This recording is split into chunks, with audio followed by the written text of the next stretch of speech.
خواتین و حضرات، آج 4 فروری منگل کا دن سویڈن کے لیے بہت ہی دکھ اور افسوس کا دن ہے۔ آج سویڈن کے ایک وسطی شہر اوریبرو میں فائرنگ کے نتیجے میں 10 افراد ہلاک اور 6 زخمی ہو گئے۔ یہ واقعہ 4 فروری منگل کے روز دن 12:30 بجے پیش آیا، جب ایک 35 سالہ شخص جو ہے وہ اڈلٹ ایجوکیشن کالج کے اندر گھس گیا اور اس نے فائرنگ کی، جس کے نتیجے میں 10 افراد ہلاک ہوئے اور مرنے والوں میں وہ خود بھی شامل ہے، جبکہ 6 افراد جو ہے وہ زخمی ہوئے۔ انہیں اوریبرو کے ہاسپٹل میں جو ہے وہ ایڈمٹ کیا گیا، جن میں سے 4 کے جو ہے وہ آپریشن ہوئے اور ان میں سے ایک کی حالت جو ہے وہ نازک ہے۔ اس واقعے سے پورے سویڈن میں سوگ اور خوف کی جو ہے وہ فضا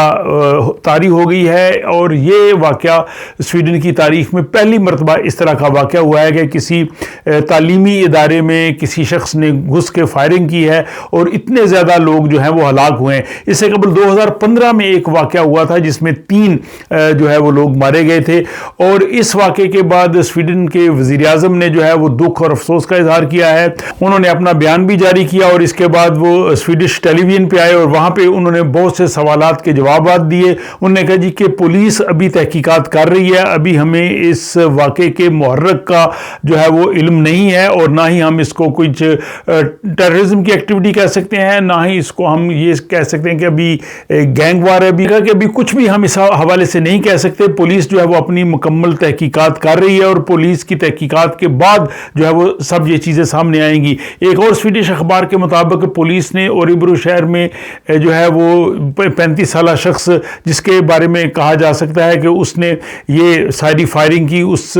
جہاں وہ رہتا تھا وہاں پہ ریڈ کیا، اور باقی جہاں پہ فائرنگ کا یہ واقعہ ہوا پولیس نے اس سب کو جو ہے وہ کور کیا ہوا ہے تاکہ وہاں سے تمام شواہد جو ہے وہ حاصل کیے جا سکیں۔ اس واقعے کی سویڈن کی جو شاہی فیملی ہے، بادشاہ ہیں، انہوں نے بھی اس کی شدید مذمت کی ہے اور مرنے والوں کے ساتھ اظہار ہمدردی کیا ہے، اور سویڈن کی تقریباً تمام سیاسی جماعتیں، ان کے جو سربراہ ہیں، انہوں نے بھی مرنے والوں کے ساتھ اظہار تعزیت کیا ہے اور اس واقعے پہ اپنے رنج اور غم کا اظہار کیا ہے، جس میں سابق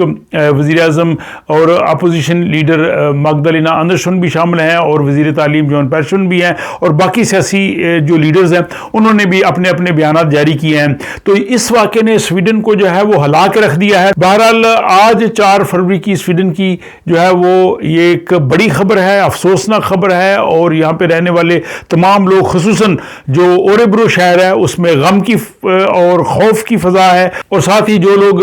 اس فائرنگ کے نتیجے میں اپنی جان سے گئے ہیں ان کے ساتھ اظہار ہمدردی کر رہے ہیں۔ تو اس حوالے سے جو اپڈیٹس آئیں گی یا اس کے حوالے سے مزید تفصیلات سامنے آئیں گی، میں ان ولاگز کی صورت میں آپ کے سامنے پیش کرتا رہوں گا۔ تب تک کے لیے مجھے اجازت دیجیے۔